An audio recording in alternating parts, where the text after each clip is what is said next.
Good morning, sweet world, and welcome to the No Dunks podcast presented by FanDuel. It's Thursday, January 29th, 2026. I'm J.E. Skeets here in the Classic Factory, and alongside me, as always, Tass Mellis. Grick Fricks, this is for you. Next to him, it's my top shot hot boy, Trey Kirby. Ayo! Ayo! And over yonder, making the magic happen, super producer, JD. Hello. There he is. Yeah. Here we are. Hello to everybody on YouTube. Hello, podcast listeners. Got a fun show lined up for you today.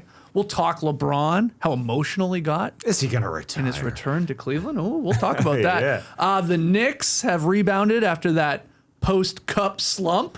Big win against the Raptors. We'll talk about them. Tatum, what's going on with him? Is he coming back? Is he not? We'll get into some of last night's games as well. But we start with some big news here on Thursday. It's not quite a Giannis trade request, but it's pretty damn close.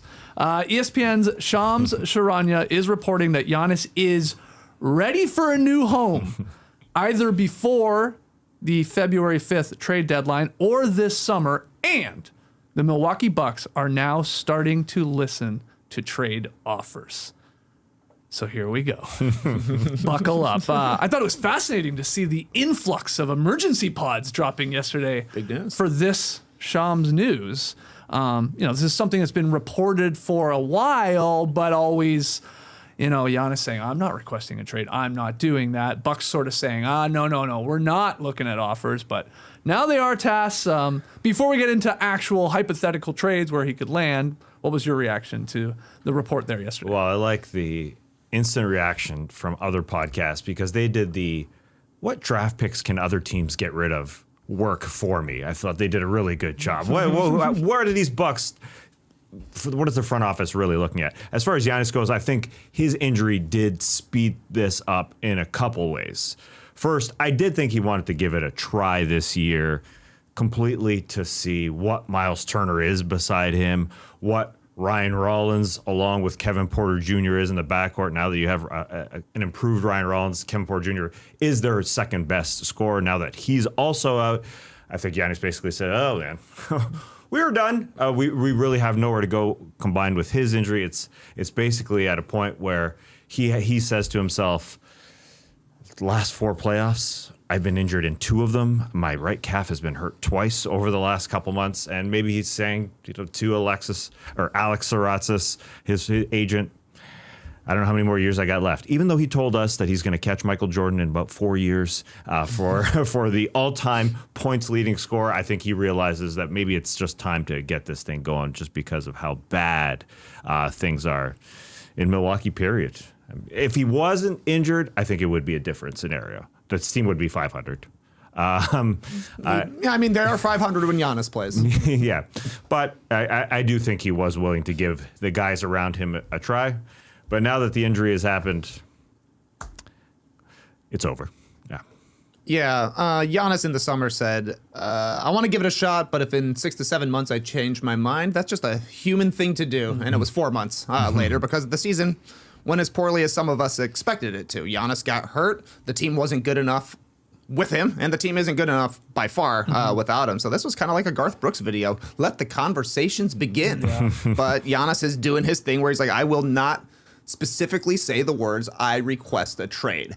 I just want to live in a different place, in a new house, in a new city, playing for a new team. But he will not say he wants to request a trade. But this is basically Giannis and the Bucks, I think, kind of working together, saying, let's start a bidding war here. Let's see what kind of offers we can get around the league and who will be able to come with the best packages. And if that happens at the trade deadline, so be it. Otherwise, Giannis probably just sits the rest of the season, doesn't play for the Bucks again, and they do it in the summer. I still think it's more likely, actually, that it does happen by the deadline, because I think teams will be nobody wants to let it get to the summer. Because then a lot of teams will have a better chance. So maybe somebody will overbid right now. Yeah, I think an off-season trade makes more sense for the Bucks. Yes. Because there'll be more picks available, more contracts that you can work with, likely more disappointed / desperate teams that maybe flame out in the postseason. And with the latest CBA, the way it is, like these type of superstar deals, they're just much more difficult to pull off during the season because of luxury tax and apron concerns and all that. But a deadline swap makes more sense for Giannis and probably his new team, like you're saying, Trey. It's like, oh yeah, you get him back in theory, and you get a run at the postseason with Giannis this year. I mean, he is 31. Like, he is getting older. He's got these injury concerns. So you get another sort of bite at the apple, the postseason run, if you make the deal now. Do you have a feeling on this? Are you still a summer man here that this happens? Well, I do think that they came out and made this statement to get everybody talking, to get every other team involved. Yeah. Mainly because I think they do want to do right by Giannis and send him somewhere he wants to go. So you have all these teams get involved for the purpose of saying, okay, you're going to, for example, a Golden State. Are you going to sign an extension there? They need to know that. They need to know that for a few reasons. They're going to give us way more if you're going to sign an extension, so we need to have that conversation. Will we get more in the offseason if you are going to sign an extension there? So I think there's that big part of it, that he wants to go somewhere. And plus, he can sign that extension earlier, because if he gets traded in the offseason, it is 6 months after that trade date that he can get that $275 million. And that's a lot of money. So, yeah, I think everybody needs to start bidding, because this is a guy that everyone was already talking about for months. Yeah. But I think this is a clear example, and that's why these emergency pods happened, that this is going to happen extremely soon, because Giannis is just, frankly, done with this team, although he won't say it, as Trey mentioned. It's a real Damian Lillard scenario. It is. Yeah, It is. with Portland. He's just not coming out and saying it. He's not yelling. He's not yelling to the trees. I'm leaving. It's Alex Saratzis has to do it. And there also was that rumor that he was changing agents. Henry Abbott was throwing that out there, yeah. was That was a possibility that he was looking to trade agents, maybe go with Rich Paul. And if you trade agents, there is a rule in place that then you cannot be moved until 7 days after the changing of agents. And that obviously gets us up against the deadline. Those were reports or what Henry Abbott was hearing. But just more motivation to get it done soon, because I think Alex would want the payday.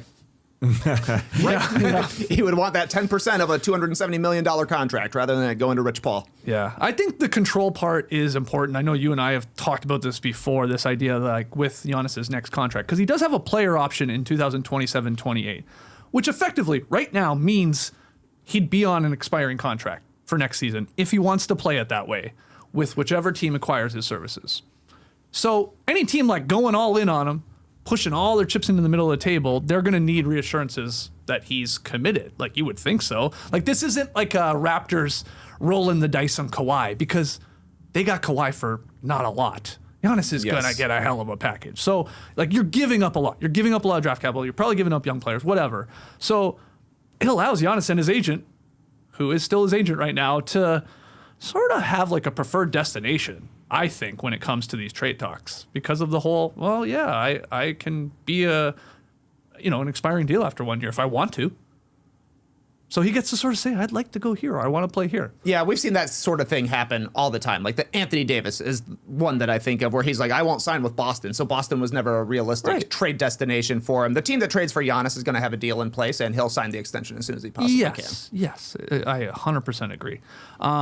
Should we get into some of these hypothetical deals? You got something else to add? No, well, of course, there's always stuff to add, but let's, there's plenty of teams here. There's so many teams. You got to talk about each and every team because it's Giannis Antetokounmpo. We're not going to talk about it. You don't want to go all 29? No. I mean, let me see if I have all 29 listed. Charlotte. I mean, the thing is about these teams towards the bottom of the NBA that Giannis definitely doesn't want to go to, so they're not going to make deals. They could be the third team in the deal to execute a part of it. Like when we get to the Golden State Warriors, for instance, they got a ton of draft picks, but they don't have the player that the Milwaukee Bucks want. They need somebody young. So maybe there's a third team involved to say, hey, Chicago, Kobe White ain't signing there for the long term, or maybe Ayo DeSumo ain't signing there for the long term, like one of those guys. Maybe there could be a third little part deal. So you those think teams some deals linked to Giannis are going to have to make other moves to either get players or picks to entice the Milwaukee Bucks? Yeah, we'll get to the Warriors. I think the Warriors are a part of that, yeah. Let's start with the Atlanta Hawks, though, because they've been rumored before to be like sort of big game hunting. They have arguably one of the most coveted draft assets in the league, right? The more favorable 2026 first-round pick between New Orleans and the Milwaukee Bucks. The Hawks also have the less favorable 2027 first-rounder between the Pelicans and the Bucks if it falls outside the top 4. So make note of that. But that 2026 first rounder, that seems like the deal breaker here, TK, when you're talking about a hypothetical Giannis making a move the Hawks making a move for Giannis. We have it here up on YouTube. In every trade Giannis has traded, I'm including his brother. That sucks for any team that's trading for Giannis. You got his brother. You got to pay this guy $2.5 million for nothing. Vibes. It's fine when it's the Bucks. They drafted him. They raised him up. Every other team's gonna be like, come on, really? Yeah. Well, we gotta build a podcast studio now. Well, it's like 1.25 now. And that's a good It's point. like half It a is season prorated for sure. for a guy to be his bud. if Giannis and his brother come to Atlanta, they don't have to build a studio. They can come here. Right We'll on lease here. out the Classic Factory. That would actually be great. Yeah. We'll So- even let Alex in here. Yeah. Antetokounmpo and Karatsis if he wants to. All Alex podcasts. So Giannis, look, it's Giannis. Don't worry about the brother part, but to make the money work, it's Giannis for Porzingis, Zachary Risache, Keaton Wallace, and then that 2026 Pelicans pick, like that very valuable looking pick. Again, we're just like, these are like frameworks for deals. You don't have to get caught up on the details here. It's like, would really the Hawks trade this pick for Giannis? And would the Bucks look at the return going, okay, Porzingis expiring deal, Risache, obviously a former number 1 pick, and then that obviously first rounder. What do you think? I think it's interesting because the Hawks, to me, actually have the 2 best trade assets for Giannis right now. Number 1 being the New Orleans/Milwaukee pick. That's going to be quite juicy in 2026 draft here. Number 2 would be Jalen Johnson. Like, that's a guy I'm sure the Bucks would want to get back. And judging by the rumors, the best player that potentially Milwaukee could get in return. You also got the factor with Jalen Johnson is actually from Milwaukee. That might be cool. There ain't no way the Hawks are doing both Jalen Johnson way. and the New Orleans pick. I think they're more likely to trade the pick to get somebody like Giannis. It's throwing away the future. This is still a young team, especially now that they did the Trae Young trade, but Giannis plus the leftovers, if they were to trade Jalen Johnson, that's not an exciting team to me. That's not a whole lot better than what Milwaukee's got right now. I do think it is better, but it's like probably tops out as a top 4 team in the Eastern Conference. Not really a title threat to me, but Giannis and Jalen Johnson together, you got something. Nickeil Alexander-Walker on the outside as well. If you're the Bucks, you're thinking we have New Orleans pick, we have our pick, which will get really good. I mean, I think they're 8th in lottery odds already. They're going to be going further down in the standings. They can't get too far down because of the win gap already, but still, if you get 2 top 5 picks in this draft, that's an instant rebuild. That's something your fans can be excited about right away. Would the Hawks do it? Probably. I kind of think they would. Wow. I mean, it's a hell of a roll of the dice on not knowing where that pick falls. Yes. Because it could actually work out in the Hawks' favor, right? Like, it could be quite lower. I mean, we're saying, like, wow, it could be the number 1 pick. Well, it could also not be the number 1 pick. Yeah. And further down in a loaded draft, don't get me wrong. Sure. Like, they're saying, like, 4, 5, 6 maybe guys that look like franchise guys. But lower down, then yeah, you're doing it. But, oh my God, if it's one of these top 3 picks, top 2 picks, holy crap. Maybe you're not doing it for 31-year-old Giannis, who, again, only getting older, slowing down a bit. And that's why a team like the Atlanta Hawks might wait till the summer to see where it falls in the draft and make a decision. Yeah. Okay, it's not the number 1 pick, it's the number 4 pick, and we'll deal it. But I do think the Milwaukee Bucks will get a better trade package than this specifically right here, right now. It's a juicy pick in the Pelicans pick, which, could be dropping because the Pelicans are good at this point. They're playing pretty well. Plus, some guys here that probably not moving the needle as far as the guys we mentioned here. Porzingis is an expiring deal, essentially. I love me some Zachary Risache, but hasn't really moved the needle to this point. So I think there are better packages out there. And I don't think this is a team in the Atlanta Hawks that says, we're 1 guy away, we can do it. They're not. They're not 1 guy away. They're not a Giannis away from a championship. They need more. So I think they will be outbid because he's just not on their timeline. Ansi Saleh, the front office of the Hawks, has gotten younger and younger and younger over the last couple of years, and they're trying to get all these picks, and then you decide, we're turning it, we're going it for this guy at 31 years old who consistently gets injured. I love me some Giannis, but I think that has to be a part of it. The calf has been injured multiple times. Do you think the Bucks, though, would immediately say, yeah, we'll take it if, like Trey said, the Hawks were like, Jalen Johnson and that Pelicans pick in the 26th draft. Now we're talking. Yeah. That's a great deal for Milwaukee. Yeah. But Yeah. I agree That'd with be you. dumb There's for the Hawks to no do. way they're Yeah. going to put both No. in. I don't even think they'll get to this pick even. Yeah. I mean, that's the best of both worlds for the Bucks front office. You get a juicy pick. You get a juicy player who literally is going to be a perennial all-star as long as he stays healthy. Yeah. Yeah. Now that's a different team. You don't think Giannis replacing Porzingis and Ricochet makes them a contender in the Eastern Conference this year? Yeah, contender. Yeah. But to go for it, I don't know if I don't think it makes them a championship team as decent as they are. Well, I mean, I agree. I don't think anybody from the East is winning the championship this year. Yeah. Well, Hawks, but I mean, a conference finals for the Hawks would be huge. They could go to the finals, I think, if Giannis is healthy and back to playing the way he has been playing when he's healthy. yeah, I guess, yeah. My term for championship team would just mean getting to the finals. That's good enough for me. I don't think they get to the finals. I don't think they, with the Giannis, Nickeil Alexander-Walker, Jalen Johnson, I mean, you got to figure that out. Him and Jalen Johnson play in the same spots. True. All the time. That's where they play. Now, you got to beat a really good Knicks team. And, yeah, this happens to be a time where the Knicks have won 4 straight, and they're rolling, and they look like the best team in the Eastern Conference. But, yeah, I think that even the Celtics are real, too. Yeah, I mean, they're part of the conversation because it is the Eastern Conference, but I don't consider them a championship team. And does Giannis want to go to Atlanta? Yeah. I mean, that's a huge question. Massive part. That's, Probably of the not. teams we're talking about, the Hawks are most questionable of if Giannis would want to re-sign with them. But if they have a successful season, you're talking about 2 guys that aren't even playing right now, in Porzingis and Ricochet. That's a massive upgrade to get a top 5 MVP candidate. Yeah.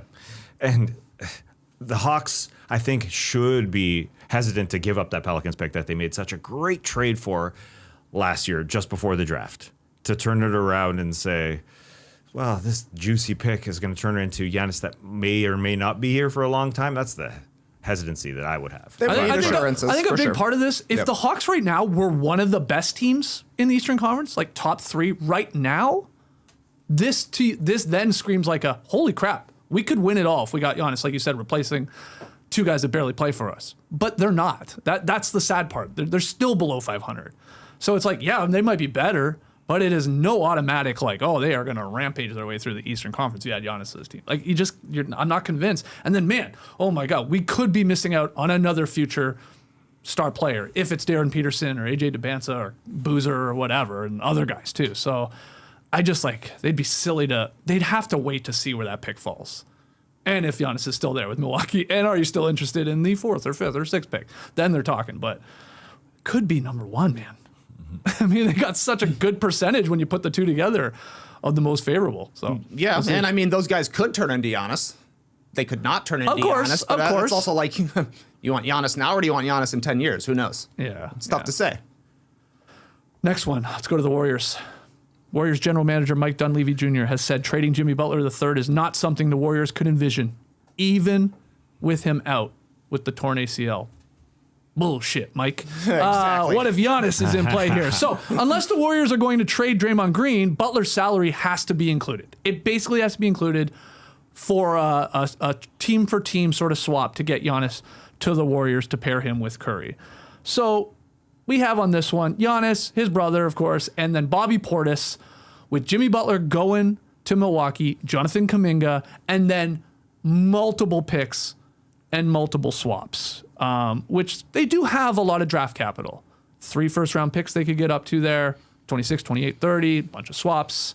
There are other ways Pajemski could be in, stuff like that, but start with you on this one, Trey. How realistic do you feel with the Warriors making a move for Giannis? This here? is seeming more likely to me than I would have thought, and it's because Jimmy Butler got injured. Like, I don't believe Mike Dunleavy either. You wouldn't trade injured Jimmy Butler at 36 years old for injured Giannis Antetokounmpo at 31 years old. I love Jimmy. He's like one of my favorite players of the past 10 years, but he's been in Golden State for like 10 minutes. It's not like he has the championship pedigree that Steph and Draymond have. So I actually do think they would trade him. This would be the perfect use of an injured contract. Yeah. And then the Bucks are able to still tank out this season.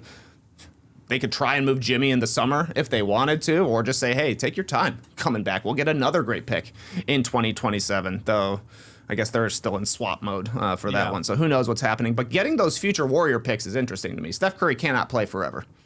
I don't think that Giannis's late 30s prime is going to be the same that Steph Curry's is either. So if you're talking about picks in 28, 30, 32, those could be top 5 picks. That's a long time to be waiting for him to come down the pipe. But I don't know. They were a team that was sort of interested in Jonathan Kuminga over the summer. So maybe that's still interesting to them. I don't really know. But this seems more likely to me than when Jimmy was still playing, because then I don't think the Warriors would trade Draymond Green, but I do think they would trade injured Jimmy.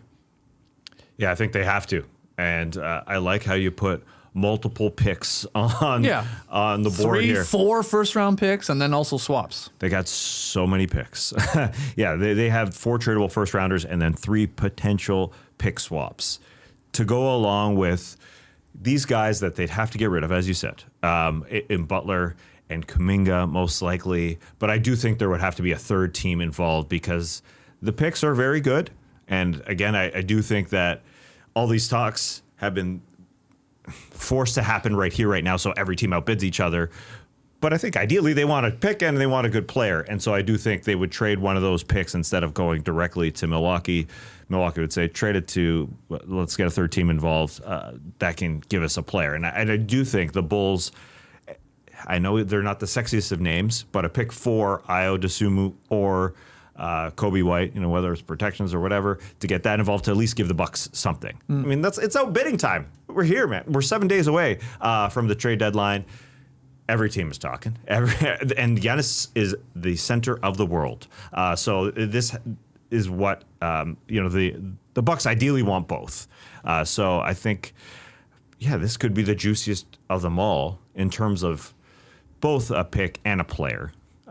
Ideally, I'm thinking what John Horst is thinking. They want both as well. So, they also know the Warriors of all these teams, or a lot of these teams we're going to talk about. They are sort of desperate. They know where they stand with Steph Curry nearing the end of his career, and still wanting to give him maybe another crack at a championship here in the twilight.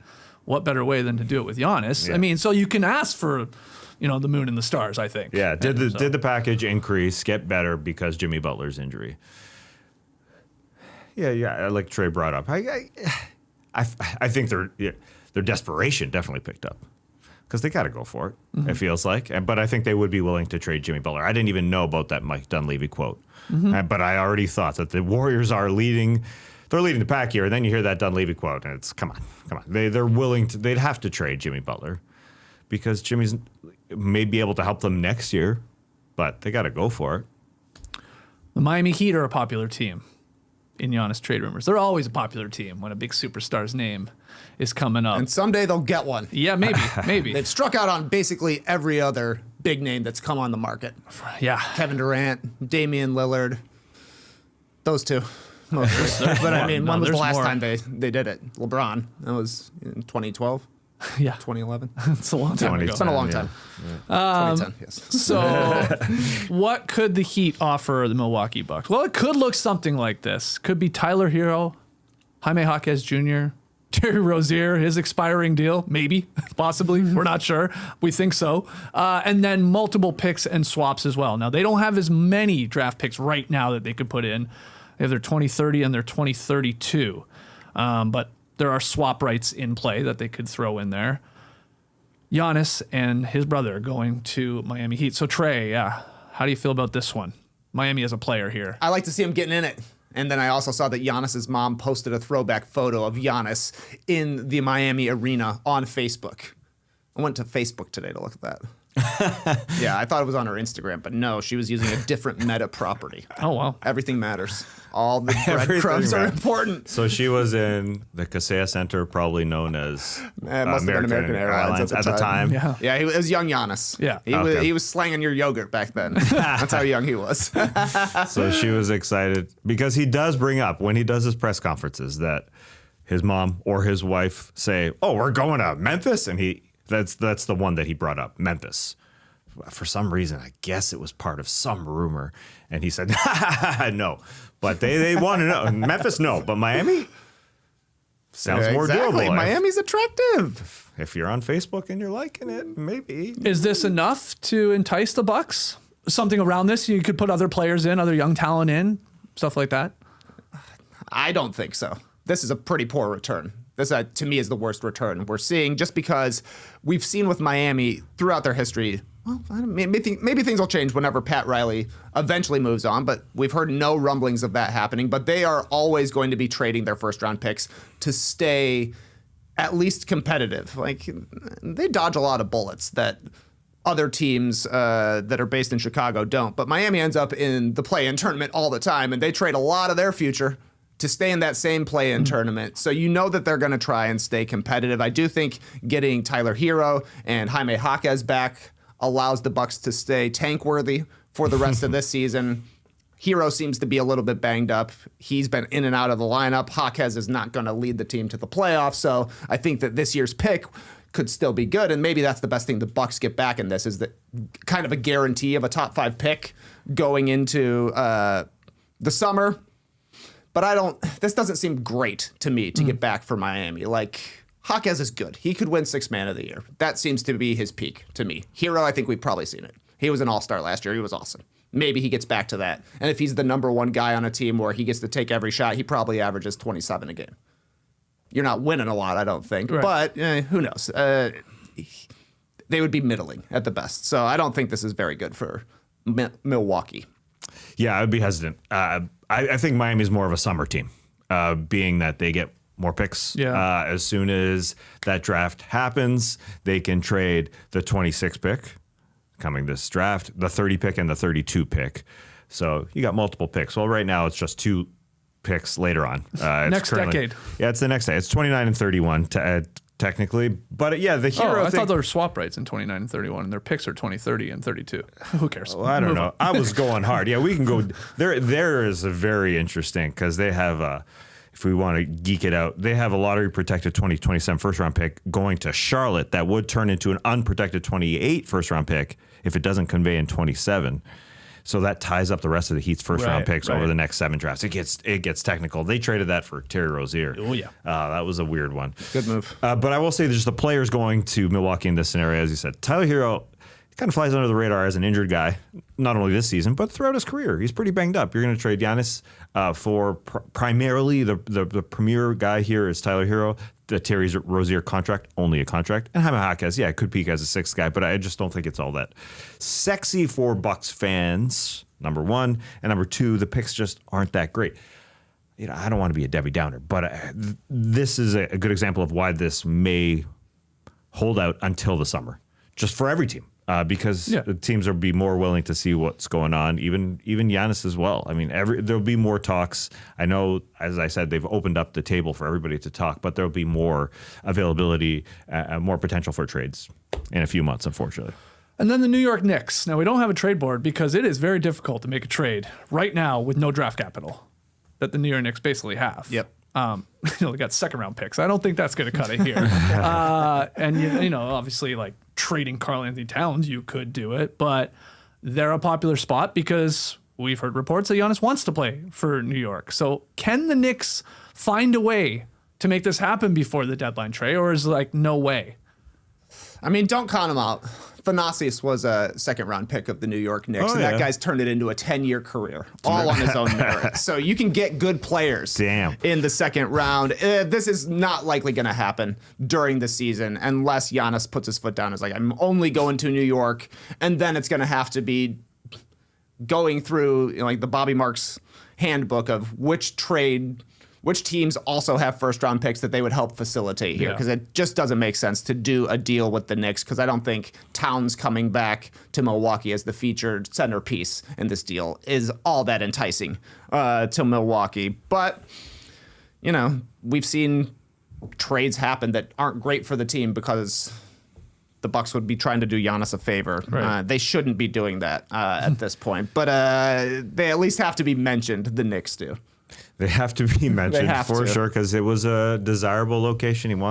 He likes the idea of European players playing in the big markets, especially LA and New York, as he's mentioned when talking about Luka, Jokic, just about everybody. That being said, they don't have a first-round pick.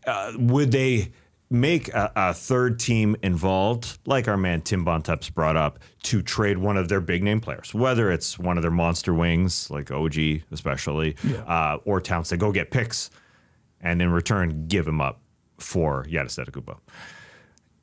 It's hard to do, and we'll get to the New York Knicks and what they did last night and how they look right now. I think I think they want to give this team a shot to see what they got here in New York. Like Trey brought up, the Eastern Conference is open. You got what you got. Their front office decided to fire their coach to see what they got, and they should probably go for it for one time here before tearing it down, because they look damn good. And it's not just because I was watching the Toronto Raptors play. They just look damn good in general. They did last night. And in general, they have turned it around. Oh, this is, I mean, at first I go, there's no way this is happening. And I'm like, hold on, it is the Knicks. It is Jim Dolan. Like, yeah, maybe this could happen. Because it doesn't have to be Cat, like you're saying. They could do it with OG Anunoby and Josh Hart. Now, again, there's not any draft capital. There's no real young talent there. Like, why would the Bucks do that? But that would get it done. Mikal Bridges can be traded on February 1st, I think, so still before the deadline. He could be involved. So they could take one of these wing guys and stuff like that. But, like, man, Milwaukee would just be doing Giannis the ultimate favor if there's, like, no real picks coming. It's mind-boggling. Like, it's like, that is silly if they do that. That's why the Blazers have been kicking around as a potential third team in this, because they have a lot of Bucks picks or swaps from the first Dame trade. Yeah. And they have Drew Holiday, who could theoretically be going back to New York to reunite with Giannis there in the Big Apple. But that's like, if you're doing Giannis' salary plus Drew's salary being both in the trade, that's like $84 million between. Yeah. It's just hard to get to that number. But the Knicks do have guys they can trade to get to that number. So it's at least interesting. Yeah. In theory, trading OG to another team gets picks, and then you turn those picks into Giannis, I suppose. That's sort of the theory behind it. And yeah, the Portland ones getting their picks back. They got 2 pick swaps in 28 and then 30. So, you just keep your own pick plus their own pick in 29. So there's that involved. But that seems weird. It seems to me like they would want to go get another treasure chest, whether it's the Warriors or the Toronto Raptors, who have so many. They have all their picks. Mm-hmm. That makes more sense to me. Yeah, do you think the Raptors are a potential suitor for Giannis still with all those draft picks? They say there's reports that Scottie Barnes and Brandon Ingram are the untouchables on the Raptors roster, if you believe that, for even a Giannis. Yeah, I think the Warriors are more likely than the Toronto Raptors. Would you trade Scottie? Because I mean, I don't believe Brandon Ingram would be untouchable in this trade. I don't think so. Right. The Scottie Barnes. Would you trade Scottie Barnes? Yeah, it's similar to the Jalen Johnson with obviously the Atlanta Hawks. It's like, where do you draw the line on a young, talented guy that looks like he should be a perennial all-star moving forward, an all-NBA player? And they drew the line on acquiring Kevin Durant with Scottie Barnes, essentially, back then. Would they do it again? Yeah, I think they would do it again. Yeah, because of Giannis' age, it's and his body. Yeah, I think they would. They would say no Scottie. No Scottie. Any other teams that you want to talk about here in the running for a Giannis trade before the deadline? We haven't heard hardly anything about the Houston Rockets or the San Antonio Spurs, both teams that have like gigantic pick packages that are competitors for the championship this very year. And I think we even heard about the Rockets. They're like, we're not making an offer. Yeah. So like them and the Nets are the 2 teams that are out. That seems odd to me. The Spurs seem to have fallen away, though. The idea of Wemby and Giannis together, it is definitely interesting to think about. Those are the only other just two to teams speak on those two in particular, the Spurs and Rockets. I think if the Bucks, maybe wisely, we'll come to see what they actually get. If they had traded Giannis last June, basically after the Damian Lillard, tears his Achilles, and it's like, okay, we maybe are screwed here. As numerous people have pointed out, they probably could have extracted a pretty historic package from one of those asset-rich Western Conference teams. But now I think the Rockets and Spurs, they're probably keeping their best assets off the table. They obviously look like great teams in the Western Conference. So I believe these reports. I like, not right now. Not for Giannis, not with all these young guys that you want and all this draft capital you want. So Yeah, I sort of think they're out of the mix here. At least when we're talking Seems like it. Giannis trade deadline moves. Yeah. And Houston's now got another issue with Steven Adams out. They've got the Fred VanVleet issue out. They need a ball handler. I think that's their. I know we're talking about Giannis, and that should always be the number one goal because it's Giannis Antetokounmpo. But I think the number one goal is they've got other issues. Primarily the ball handler. I think that's what they're going to go for. But they have 5 tradable first round picks. So I think that's what they're seeking out. Could they be a third team involved in? Could they be the third team to go get some sort of pick or player for them? I guess. But really, they're not part of it. And listen. This national podcast hasn't even mentioned the Los Angeles Lakers. Hey. So good for us. Wow. What are they That's trading? They only have 1 first round pick Dalton currently. Connect. Yeah. Made a trade request. He wants out. Yes, he does. Yes, he does. But after the draft day, they do have 3 first round picks. Right. So you're 26, another 31, potential summer 33. team. Hey, will stink in 31 and 33. Luka's going to be old. Nah, he could still be playing. So that one, doesn't seem real. Any other teams, or do you feel like if this happens, it is the Warriors, the Heat, maybe the Hawks, or maybe even the Knicks if they can obviously scrounge together draft picks from other teams? I think it's the team that's closest to the championship. So I don't think it's the Hawks. I do think it would be the Warriors, if any, right here, right now. Okay. All right. Well, we'll wait to see.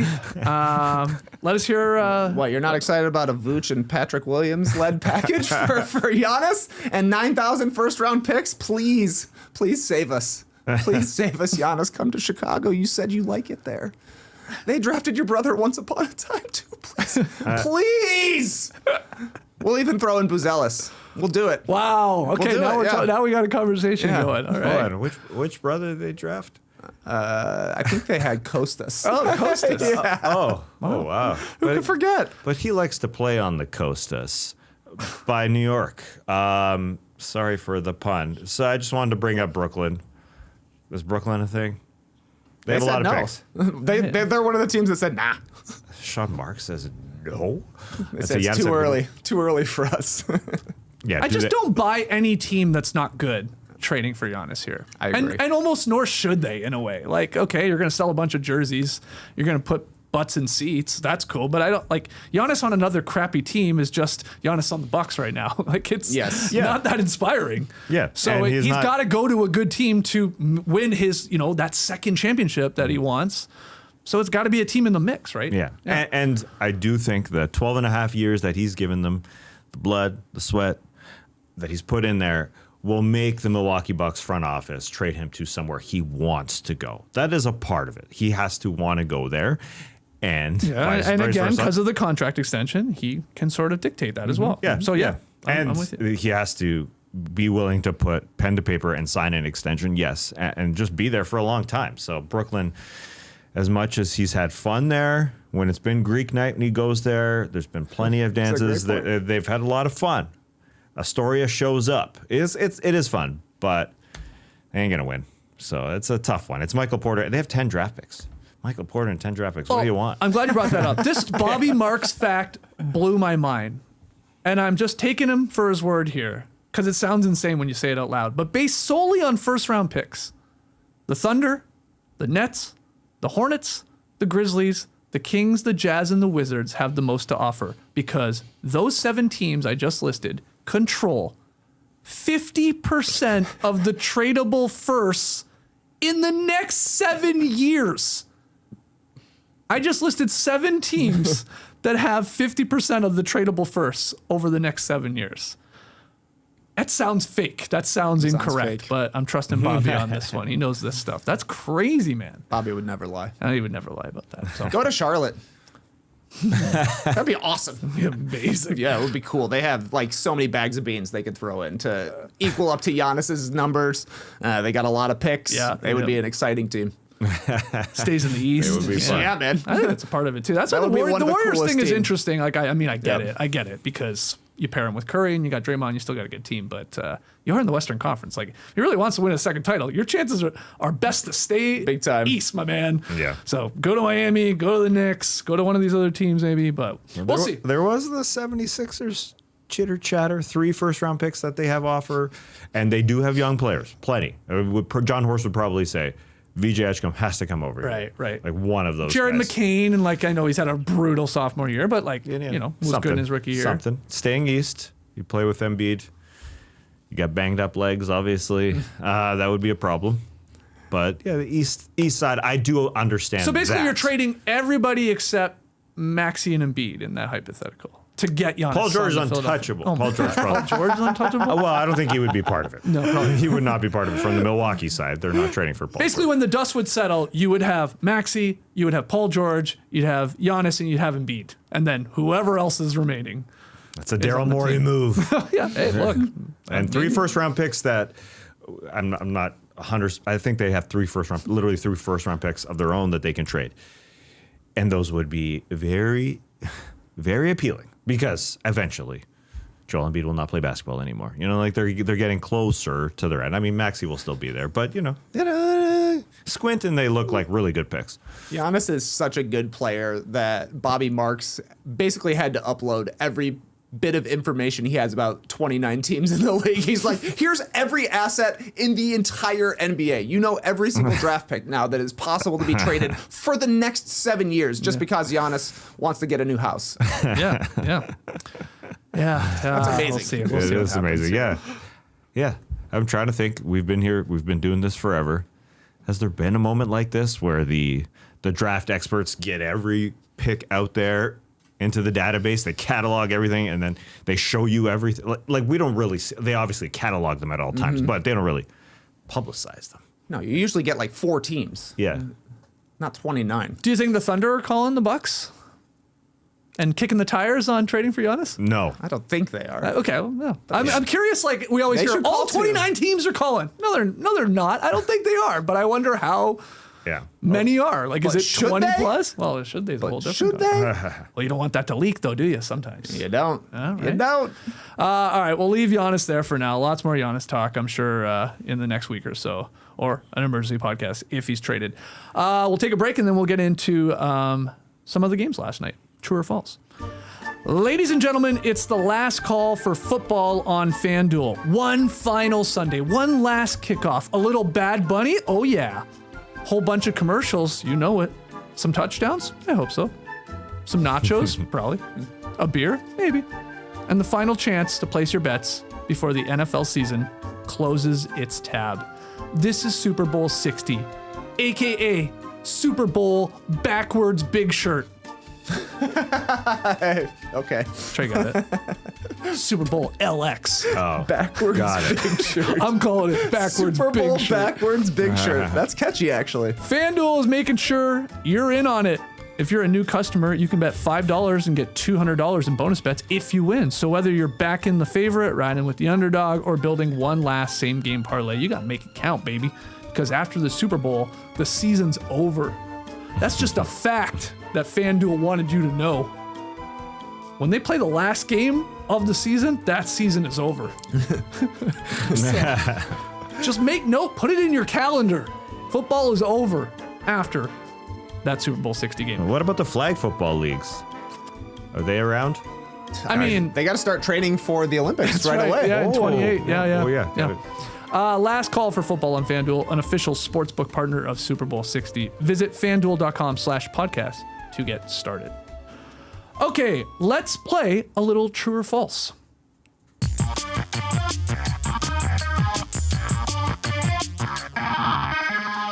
It was an emotional night for LeBron James. He returned to Cleveland, and they welcomed the hometown hero back with a tribute video. And he was quite emotional, really touched him. There he appeared to be crying and wiping tears from his eyes. So I want to know, him doing so, him showing that emotion, do you think LeBron has played his last game in Cleveland? True or false, he's played his last game in Cleveland? I think it's false. I don't think he's done. I think there's another season in him. He definitely cried. I think that was more of a tactical move by the Cleveland Cavaliers to try and win a basketball game, to play the moment from 2007's playoffs, the second round where the Detroit Pistons were giving it to LeBron. They're hitting him. And then LeBron became a basketball man and was able to beat them with that ridiculous double overtime performance. And then he goes on to the finals. I mean, I can't believe that's nearly 20 years ago. And I'm sure I think he just was sitting there and saying, whoa, you guys are good. You got me. You got me. Basically, you were able to hit me right here.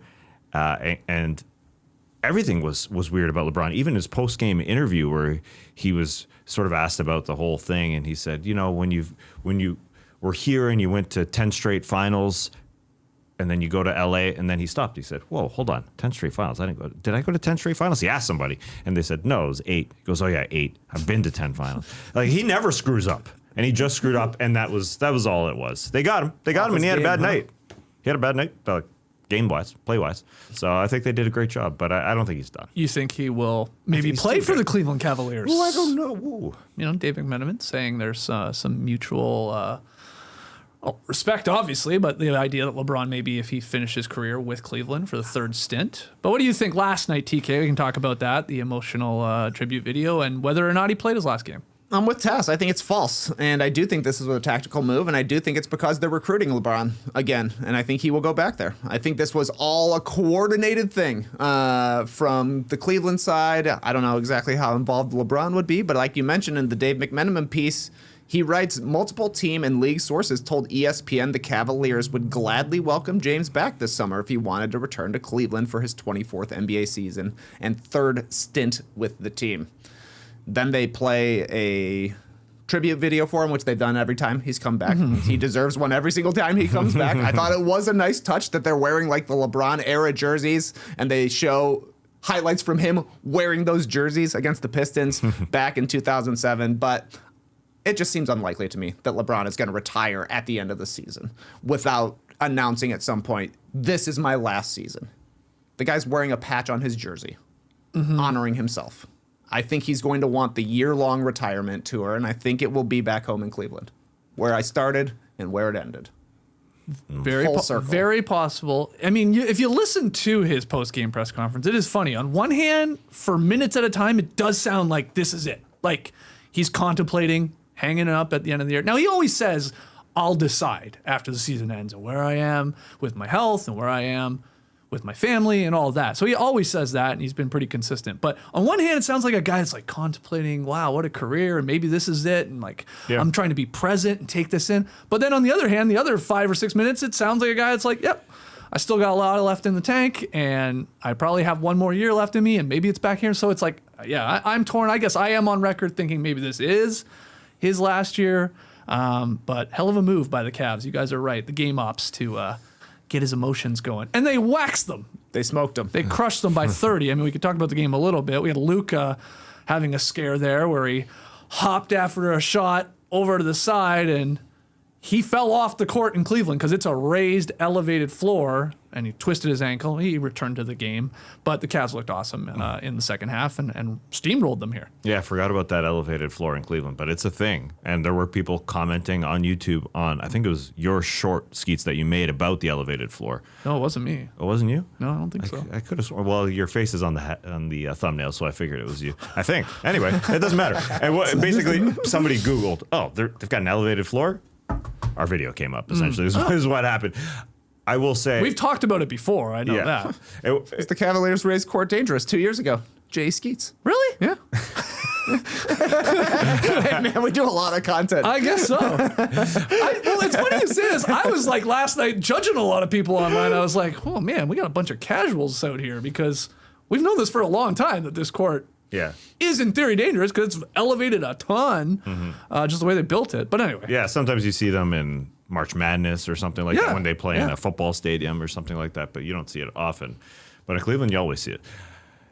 I will say a couple things. Post-game, when George Sedano asked Donovan Mitchell about the whole LeBron thing, and basically, you know, obviously they love LeBron, and then Jalen Tyson, his teammates, jumping in saying, this is Donovan Mitchell's team now.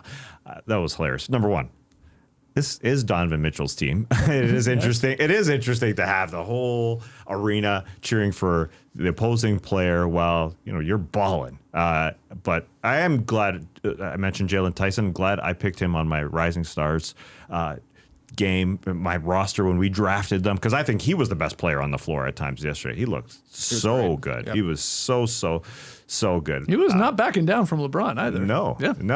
The other part is, as far as him going to Cleveland, I hate to talk about money, but what is he going to accept just contract-wise? Because they have so much money tied up. Or is it a trade, a sign-in, some sort of deal, trade thing, where maybe Cleveland's front office has to just go get rid of guys to opposing teams that are able to accept other contracts. I guess there's that option, but that's the interesting part to me. They got so much money tied up. You don't think LeBron year. would finish his career playing for the minimum? I don't know. I wouldn't say no. I don't think he's I gotta make $50 million. I don't think he's that kind of guy. Yeah. But what do I know? Who does? He took a discount to go to Miami and then basically hasn't taken a discount, I think, since then. But, he's made a lot of money. Okay. Yeah, he's doing all right. This would be a fun game to be at if you were a Cavs fan, though. See, potentially LeBron's last game. He did play his worst game ever in Cleveland. Yeah. So, not great, but they smoked the Lakers. You got to have a whole bunch of celebrations. Jalen Tyson was killing me. He celebrated a turnover once like it was a first down. That was funny. That was very good. And you got to see that beautiful Cavs halftime show. Oh, yeah. With Moondog. And I thought you were going to add, you got to see Bronny. Bronny throwing it got down a lot of on the opportunity fast at the break, end because it was a blowout and he played well. And that was sort of cool hearing LeBron say, like, his mom was there. He's like, my mom is here watching her son and her grandson playing the same game. It's mind-boggling when you really do put it that way. For her. He's like, I just thought about this, and it's insane. It's nuts. It's happened multiple times now when the Lakers have played in Cleveland. The fans are cheering for Bronny. Yeah. And he's played multiple times now. Yeah. He threw down a dunk and hit a three, right? He scored a bit last night. So anyway, fun game for Cavs fans because they got the victory too. And we've talked about them on yesterday's show. There's some confidence building here with this team. It's without Darius Garland. You can look into that if you want to. Without Mobley, he's going to be out 1 to 3 weeks with a calf injury. Yeah, probably not playing till the All-Star game, like after the All-Star game, I should say. Yeah, right. All right, let's move on to the next one here. Mikal Bridges scored 19 of his 30 points in the third quarter. Karl Anthony Towns grabbed a zillion rebounds as the Knicks extended their win streak to 4 with a testy win over the Raptors last night. I thought it was testy because Knicks were chirping and talking a lot to the team, to the fans. It was fun. So that post-Cup slump, it might be over. True or false, Trey? The Knicks have figured things out and are going to now stand pat at the trade deadline here, or they should. I'm going to say it's true and false. I'm going to play both sides of the fence here because I do think they'll stand pat, but I think the reason they're going to be standing pat is because they want to stay in the Giannis chase, and if they trade away what little they have now, they're completely out of it. Like we talked about earlier, they're already in the backseat right now trying to get Giannis, so if they want to stay in the mix, they have to keep the little assets they have. I do think they'll make like a Gershon Yabusele move. Who wants him? He was playing last night. A little bit of a showcase for him. I think they'll probably try and upgrade the Jordan Clarkson spot. He's basically been out of the rotation for him. In related news, the Knicks have started winning games since he's been out of the rotation. I don't know if it all factors in together, but the Knicks did look good last night.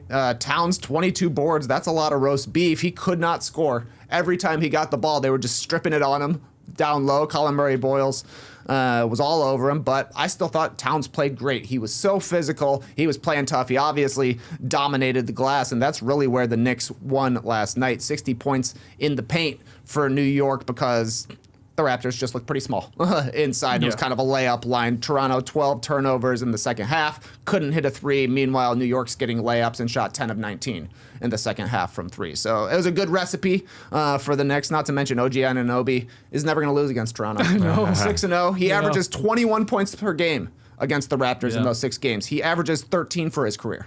Yeah. He's got a chip on his shoulder. He takes when it comes personal. to the Raptors for sure. 11 of 18. I love this game because there is like, I don't know, it's not a rivalry, but because of the trade, maybe some animosity. And like, I don't know, you saw Mikal Bridges. He probably got away with a travel because he got the ball on the wing and he sort of took a couple steps. Then he hit a three. And obviously fans in the front row were like, travel. And he hit the three and he turned around. He's like, going like this, like mocking them on the way back. And he was playing with a little gusto, I thought, last night. So the Knicks have won 4 straight. They beat the Nets. They won in Philly, quality win. They beat the Kings, okay. But then in a back-to-back situation, went into Toronto and beat the Raps. Trey brings up a good point as to why they wouldn't make a trade right here and right now that would give up assets that would prohibit them from getting Giannis Antetokounmpo. That totally makes sense. And also just them being that good on the floor. Cat had no choice but to play hard because of OG Anunoby and how hard he was playing, and Mikal Bridges. Those two wings were ridiculously good. And how they got into that zone on the Raptors and got into playing zone and were just... They were relentless. I mean, they were hawks. And that third quarter, Cat had no choice but to pick it up and play it really hard. And that awesome offensive rebound that he was able to grab while flying out and throw it over his shoulder was sick. But it was led by Bridges, who had 19 in the third quarter of his 30 overall, and OG Anunoby, who, I mean, his dribble package just gets elevated when he plays the Toronto Raptors. He's able to do that little dribble low below his knee, the two-step, the Euro step type thing. The dribbling is beautiful. He moves. He just is a new guy.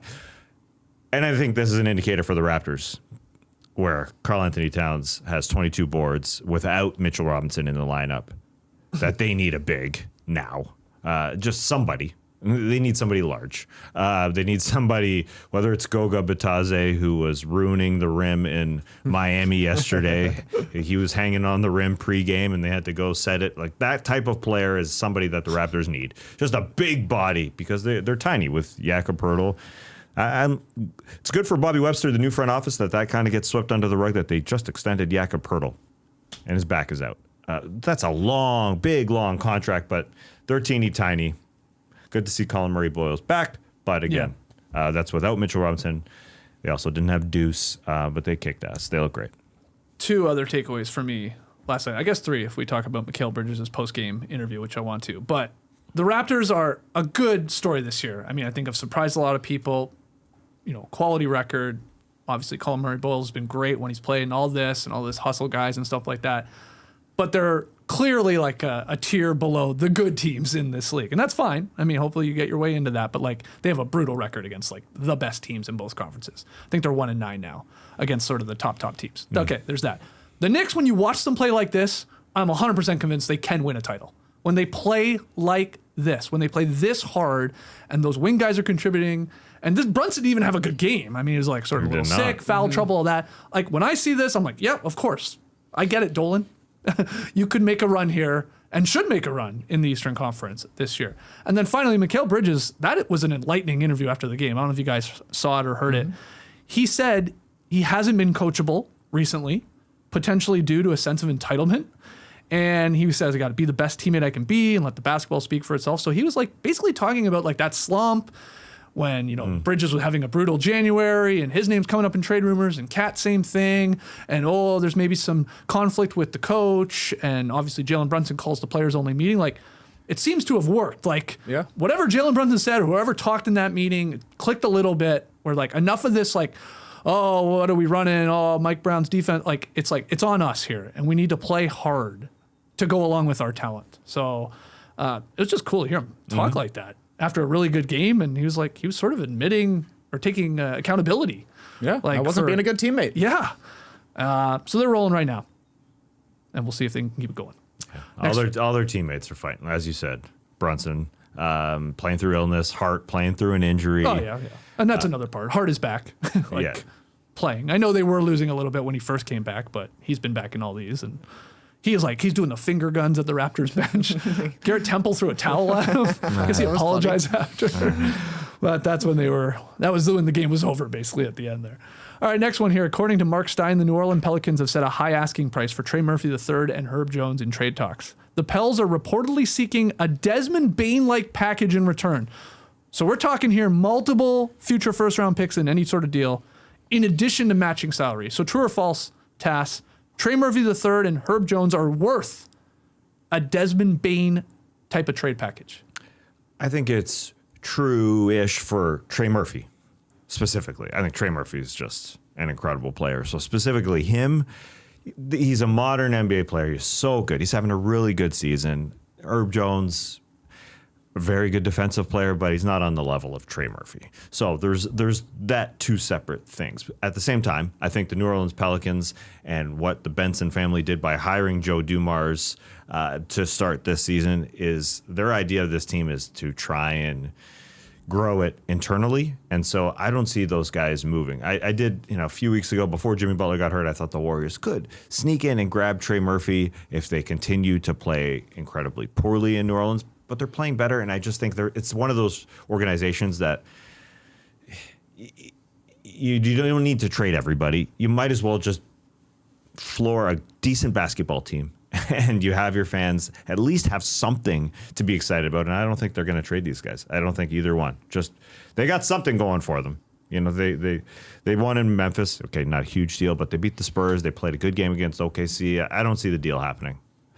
I think this is false because I don't even think Desmond Bane has been worth a Desmond Bane-like package. The Grizzlies got back KCP, contracts to match, and 4 first-round picks. I don't think we're going to see that kind of a return for a trade unless it's a Giannis-level player at this point. Rookies are too valuable. Draft picks are too valuable right now from a cheap contract standpoint and from a team-building standpoint, being able to have first-round picks so you can get involved in a chase for a superstar. So when I look at these two players, I think like Herb Jones could maybe get 1 first-round pick back. Maybe. Guys shot 30% from 3 for this season and last season. Had a couple of years at the start of his career when he was knocking them down. Which is it? Are you a good shooter or not? We shall see, but I wouldn't trade more than a first-round pick plus the contract to match for him. Trey Murphy, maybe he's worth 2 first-round picks since he's still on the younger side, can fill it up. He's an okay defender. I think he could be a more motivated defender if he plays for a team that has actual aspirations. But I do think that the Pelicans should be willing to trade both of these guys if the offers are good enough. I do like the fit of having wings that can play both ways alongside Queen. I don't know what to know about Jeremiah Fears. I don't know if he's going to be like their long-term starter there. He profiles to me as more like a Monte Ellis, 6th man, or guy you move to really kickstart the next phase of your team. We shall see. Nonetheless, they've got a building block in Queen, a potential building block in Fears. So you can see wings making sense around them, but the Pelicans need to get some assets back. So if somebody's going to offer 2 first-round picks for either of these guys, they should take it. Yeah. I thought it was funny Herb Jones is included in this. Mm-hmm. It really should just be Trey Murphy III. You're talking about a Desmond Bane-like trade package. Yeah, I could squint, maybe see it. Mm-hmm. I think Trey's right. I think it's less and less likely teams are going to do that. But yeah, multiple first-round picks for a guy of his talent. Yeah. Herb Jones, no. I mean, I think teams would love a Herb Jones, and you can maybe get one. It ain't going to be a Desmond Bane-type package for Herb Jones, I'll tell you that. The Lakers have been linked to him for a long time as a defensive-minded guy you could put out on the wing, but it wouldn't cost that much. So he could be moved. I think he could be moved. I think the Pelicans should try and keep Trey Murphy III, unless they're bowled over by some sort of trade package from somebody, which is multiple picks. Yeah. Well, we're going to have some fun in the summertime. I think the trade coverage in the summertime will have increased, just period. It's good for NBA coverage for people talking about it because there's just more likely that it will happen then.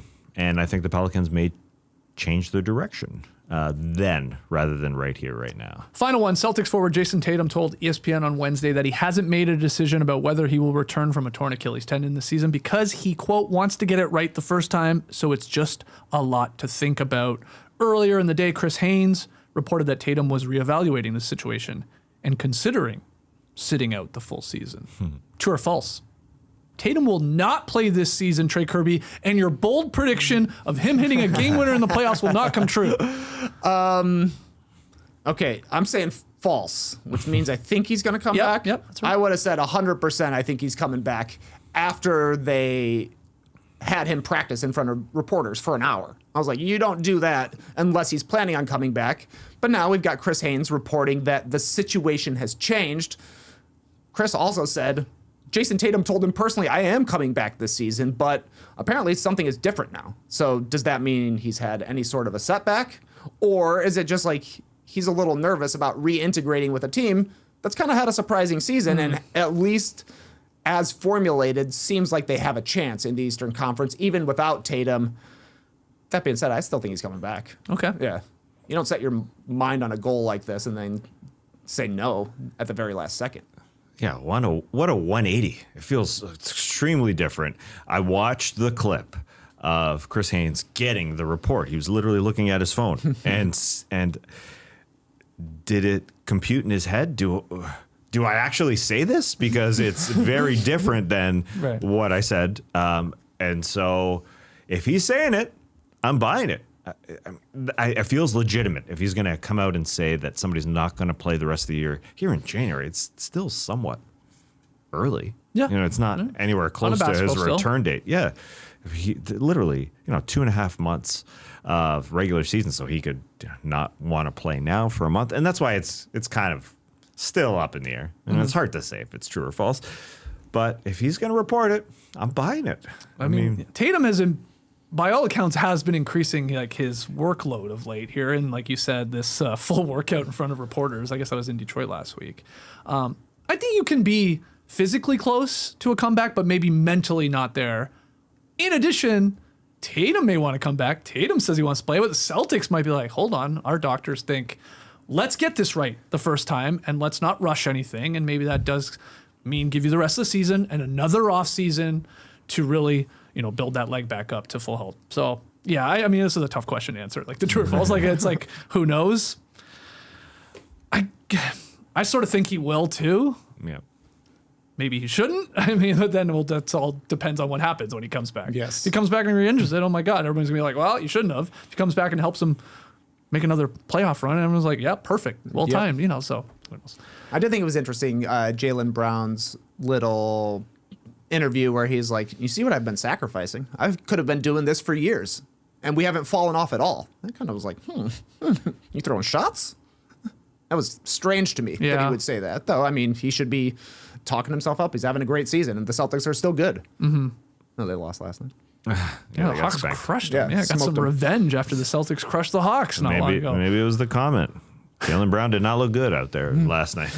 Well, let's show those other games from last night, the scores, a bunch of basketball. Do you have any other takeaways from some of these games? Anyone you want to touch on? Oh, Moussa Diabate. Oh, yeah. Huge game. 18 points, 19 rebounds, 7 offensive rebounds, and he got his three-pointer. We talked about, did he hit a three-pointer in their previous game? No, he stepped on the line. Yeah, right. He made this one count from the left corner and then boop, boop, boop, boop, boop, boop. Grizzlies, though, 4 straight losses, and I will say Joggin Jackson Jr. is checked out. This guy is ready for the season to be over, and it basically is, I think, for the Grizzlies. 3.5 games out of the 10th seed right now, and they are now behind the Dallas Mavericks in the Western Conference as well, so down into 12th. When I see all the injuries that they've had this season, I know we've mentioned it multiple times, but I still am overwhelmed by the Zach Edey, the Ty Jerome, the Scottie Pippen Jr., and now the UCL elbow injury of John Morant. I mean, that is tough. That's a third of your rotation. There's more even, too, isn't Yeah, there? man, Jalen must be Wells, missing. he was out, wasn't he? Or did he for a play while. out? Yeah, he played last night. Yeah, not last Yeah. night. I mean, last night, but He's I been thought he out, was yeah. out earlier. Yeah. Had a lot of guys hurt. Yeah, so that's a key question going into the last 7 days before the trade deadline. Does that, combined with Jaren Jackson Jr.'s future in Memphis, does that expedite their trade deals for John Morant especially, just to keep Jaren Jackson Jr. content with that long-term deal that he signed in Memphis, just to keep him happy? Yeah, that was odd to see that. He wasn't happy. I am interested in the Pacers. I know it's the Pacers, and they're 12-36. But the way they closed out, combined with some rumors, I mean, some I shouldn't say rumors, some talk, like the way they closed out with their main guys, Nembhard, Siakam, Nesmith. That's their guys that were incredible last year in the playoffs, combined with Tyrese Halliburton is back playing 3-on-3, 4-on-4 now. He told LeBron that I got burned by Benedict Mathurin in practice. I said, come at me, man. And he literally flew by me. He was at the rim while I'm still at the 3-point line. So maybe he's not ready. But that's a team that, I don't know. I'll just never count them out. I just won't. I still think. Wait, well, hold on. Well, they They've got a chance if they play wins. the Bulls. They've got 12 wins and 3 are against Chicago. I don't know. Tyrese Halliburton is not returning this year. You do It doesn't not seem think like that. it. No, it doesn't seem like it. It does not. Okay. But he's I just wanna playing. make He's sure. playing. He's playing. Well, yeah, eventually you got to get your health going. Yeah, I Yeah. get that. But like that malpractice. Yeah. Like the Celtics, you go, wow, there's maybe an opening. Tatum maybe pushes us over the edge, but they're not even making the playoffs. The Hornets seem like the team that can go steal an Eastern Conference play-in spot. That's for sure. Oh, yeah. They look great. Oh, I'll do you one better. Hornets might win the title, guys. Which title? The championship. You guys brought it up. Brandon Miller, 26 points. Diabate, awesome. They topped their victory total from all of last season with that win over the Grizzlies. That's cool. But here's the real stat. The Hornets have won 6 road games by 15-plus points in January. And they tied 2 teams for the most in a month to do that. The 2001-2002 Lakers with Shaq and Kobe. The 2011-2012 Miami Heat with the big 3 of LeBron, Wade, and Bosh. Okay. They went on to win titles. Why not the Hornets? Got to make the playoffs to win the championship, but they are cooking. What a crazy stat. Yeah, they're just dominating on the road right now in the month of January. And with this newfound starting lineup, or what, now 10-1? I think so. With They're Diabate rolling. as a center. They swing a Giannis trade, they got a chance. There you go. There you go. All right. Any other games? One more. Yeah. San Antonio versus Houston was pretty interesting. It was a close game. And then in the second half, Mitch Johnson put Wemby on Amen Thompson and completely flipped the game. Houston had 28 first half points in the paint. They only had 20 in the second half. Now, the interesting thing is that 12 of those 20 points in the paint went to Amen Thompson, and I thought he was still a negative for the Rockets on the offensive end. Houston had 12 turnovers. San Antonio had 6 blocks, 18 stocks just in the second half for San Antonio. And it's just because there was so much congestion in the lane. This is the farthest off I've ever seen anybody play off of a perimeter player. Amen Thompson is bringing up the ball. He's at half court, and Wemby is at like the charge circle, basically. And you got a 7'5" guy just hanging out there. There's no way your offense can get going. I think that Houston went like 1 of 6 from 3-point land in the second half. Like they couldn't even get shots up because Amen is such a zero offensively, and he scored 25 points. They are just not using this guy in the right way. He is not a point guard for this team. This is why they need to go after a ball handler. They should have Reed Shepherd handling the ball more often just to give a little bit of space for Şengün, who's not shooting the ball well at all this season from the perimeter and prefers to play inside. Same with Kevin Durant. Like, he's going to get his points. He's going to get his buckets, but his shots have been tough as well. So I thought that was pretty eye-opening because that's the way every team will defend the Rockets in the playoffs. We also found out Steven Adams going to be out for the season. That's a major loss for Houston. But, yeah, that was kind of eye-opening to me to see how far off the Spurs were playing Amen and just being like, hey, man, if you get an open dunk in the lane, that's fine because we're taking away literally everything else, and it totally worked. Yeah, well, let's talk a little bit more about that game. We'll do it through Woboy because we got Woboy going to Wemby, but this one's sponsored, Woboy, sponsored by Jordan. Jormore, 44, says, congrats on 20 years. Thanks for the classic after classic after classic. It has meant so much to us all. You're the best. Lunch on me. Hey. That's what Jordan said. Yeah. In sponsoring Woboy. So Wembanyama gets the Woboy, produced game highs of 28 points, 16 rebounds to lead the Spurs to that victory. Shot 8 of 15 from the floor, 12 of 15 at the line. So a lot of free throws for Wemby. Threw down that huge reverse dunk. That was cool. Oh my God, this guy. He blocked a bunch of shots, had 5 blocks. One of them was an Amen Thompson jumper that he was like a mile away from, and he still just put his arm up, blocked it. 3 assists, 2 steals. But yeah, I love just his competitive spirit, man. Like, they lost to the Rockets recently, and they're like, not again. We're gonna come and get this. And they were down. You know, it looked like the Rockets might get this one, but awesome second half. Good, like you said, coaching change there from the Spurs and how they played them, and they sort of ran away with this victory. Yeah, they were way more physical than they were 8 days prior. They were willing to fight. It's a good. And that was the Wemby game where he was like 5 of 21. That was the bad game, yeah. And he was taking plenty of jumpers in that game. That was the game after Kevin Durant said, yeah, he's got to work on his jumper. Yeah, I think Wemby took that personally. In this game, far fewer jumpers. You know, it was about 50-50 in this one rather than like 80%, 20%. 15 free throw attempts tells you he was being much more aggressive. He was going hard. He was going hard. He was fighting. He was scrapping. It's a good photo of him looking very muscular that you chose for the Woboy. His shoulders look huge. Yeah, he almost doesn't look like himself. Yeah. His face, yeah. Well, he's exhaling. Looks like a big man. Now he looks like more like Tim Duncan there. Yeah, he's like a little hunched bit, over. Yeah. Yeah, it's the position. Yeah. It gets you for sure. Now, the Rockets don't have Steven Adams, as we've said. He's out. They're still able to fight on the offensive glass because that's what Ime Udoka's teams do. They got plenty of second chance points, but that's how teams are going to play Amen Thompson. They're going to give him space. Leave him. Yeah, they are. So they have to make a deal, it seems like. What are they going to do? But they have to get, Yeah, even if they It's don't either make a deal, let's just give it to or know Reed. that Van Vliet is returning. Yeah. Like, which one do they know? And maybe they know better. Or more trust in Reed Shepherd. I mean, that has to be something. Well, that game lost me another pick'em because I had the Rockets, and they lost. And I technically can't come back. I can't even tie it now. There's for us, there's 2 nights here in the month because of tonight and would be tomorrow, and I'm down 3. You guys finished tied, 11-8. I'm 8-11. I started this month 8-3. Whoa. I lost 8 straight games. Wow. Whoa. I was cooking. This is insane, man. And like, it wasn't it was like they felt right, you know. It's just so insane. So you did think you were picking the right one. Honestly, most of them I did. Yeah. And you know, there's a couple close calls, not covers, but a lot of them. Pistons got us yesterday. Yeah, that's right. Pistons didn't beat the Nuggets by enough. But anyway, I got to do another payoff. So if you got an idea, let me know. Let us know in the comments. Send them in. I'm not happy about this one because you know, I'm not happy about being 8-3 and then suddenly losing 8 straight to finish 8-11. Hell. And you guys had good months too. We had a nice little run going. We had a nice little battle, but it ends with like a wet fart. So what's the leader in the clubhouse for this payoff? Now you're talking about this football, this chocolate football. You at sent the Costco. photo. That's a big football. It's a big Football, I'd say it's over a pound of chocolate that you'd have to eat. Like, Is that a lot? I don't know. I mean, yeah. I saw the weight. Yeah, I I saw would the say weight it on is. it. I think it's like maybe closer to 1.5 pounds of doing the ounce calculations. I don't really want to of do pounds. another eating challenge. Yeah, it's up to It's up to who? box was JD. good. Really, I guess.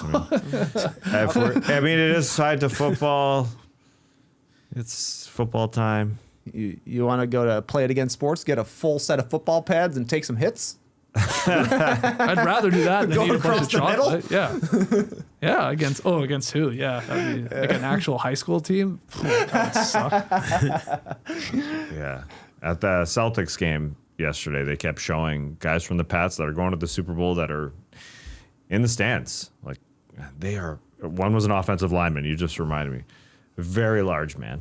I don't know if I'd be willing to put my body up against it. I would. Okay. Next pick and payoff. Just go head to head with an offensive lineman. Why not? It would be pretty funny, actually, to see. I'd love to be able to know if, like, could I get around them?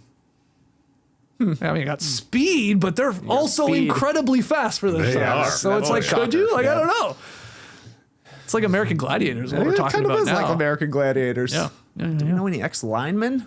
Any ex-linemen around here? You know, a guy that works for the Falcons. Maybe he can get one of their big hogs down here to defend the pass. All right, let us know. Awesome. Suggestions. We're open to any and all pick and payoffs because I gotta owe you guys one here for January.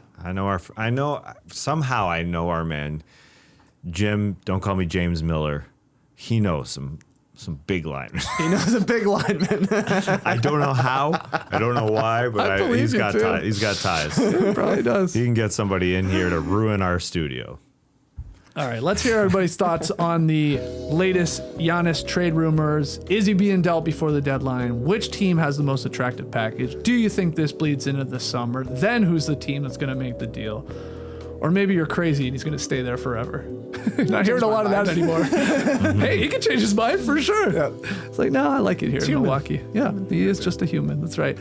So let us know in the comments. We'll be back tomorrow with the Drop Podcast, Worst of the Week, nominees, and a whole lot more fun. So hope to see you then. Till then, Clipper Bros. You heard it here first. Have a great time. Turn up. Love you guys. Awesome. Thanks for joining us, and remember, we're constantly evaluating who's got the best package. I mean, what team's got the best package. Yeah. Race the day, people.